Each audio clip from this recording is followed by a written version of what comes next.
그리 시냇가의 물이 마르자 하나님은 엘리야에게 시돈에 속한 사르밧으로 가서 과부를 찾아가라 말씀하십니다. 여기서 우리는 두 가지를 질문할 수 있습니다. 첫 번째는 왜 하필 시돈인가 하는 것입니다. 시돈은 바알의 본산이요 이스라엘을 우상으로 물들게 한 이세벨의 고향입니다. 하나님은 많고 많은 곳 중에 왜 하필 이런 시돈으로 가라고 하셨을까요? 하나님은 이 바알의 본산인 시돈에서 바알의 그 거짓과 무력함을 증명하기를 원하셨습니다. 이후 사르밧에서 엘리야가 행한 사건을 통해서 우리는 우리의 먹을 양식과 그리고 우리의 생명을 주관하시는 분은 하나님이시라는 사실을 분명하게 깨닫게 됩니다. 즉 오직 하나님만이 우리의 생명과 우리의 인생을 주장하시며 책임지신다는 사실입니다.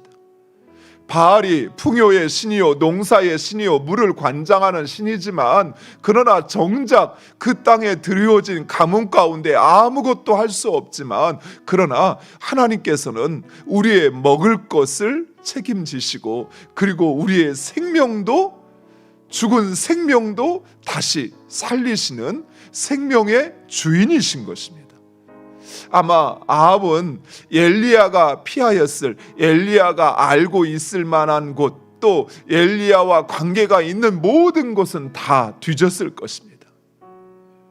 하지만 설마 이세벨의 고향 바알의 본산인 이곳으로 피하였을 것이라고는 생각하지 못했을 것입니다.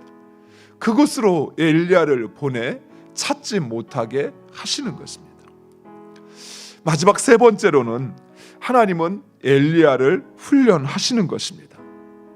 엘리야는 이전에 아합과 이스라엘의 가뭄을 선포하고 그리고 그리 시냇가로 가라는 말씀에 순종했습니다. 그리고 이제 그 적진 한 가운데 시돈으로 가라는 말씀을 통해서 엘리야를 훈련하시는 것입니다. 하나님의 말씀에 순종하면 우리는 반드시 승리합니다.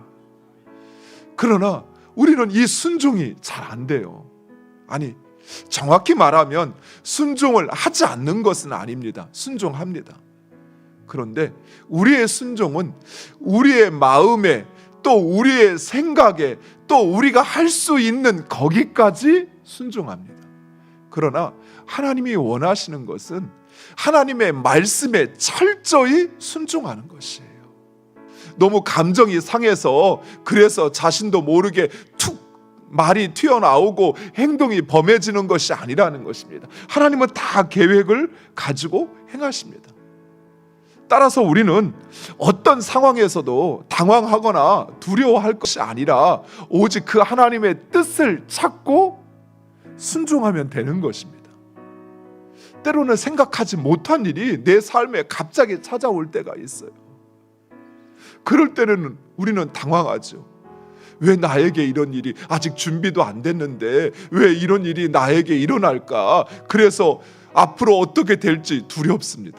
그러나 사랑하는 성도 여러분, 우리는 그 일을 예상하지 못하고 그것을 준비하지 못했지만 우리 하나님은 다 계획이 있으셔요.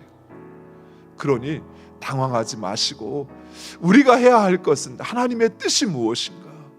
그것을 찾고 그 뜻에 순종하면 하나님께서 이루십니다.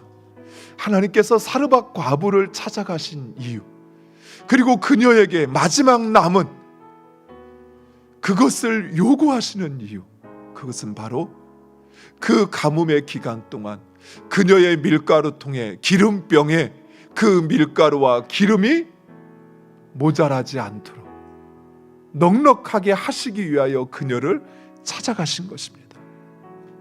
왜 나일까요?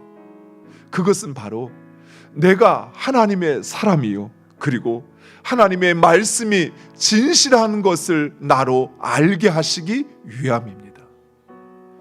사랑하는 성도 여러분, 우리가 물어야 할 것, 이제는 왜 나입니까? 라는 것이 아니에요. 왜 나를 그리 생각하시며 왜 나를 이처럼 사랑하십니까? 라는 것을 물어야 합니다.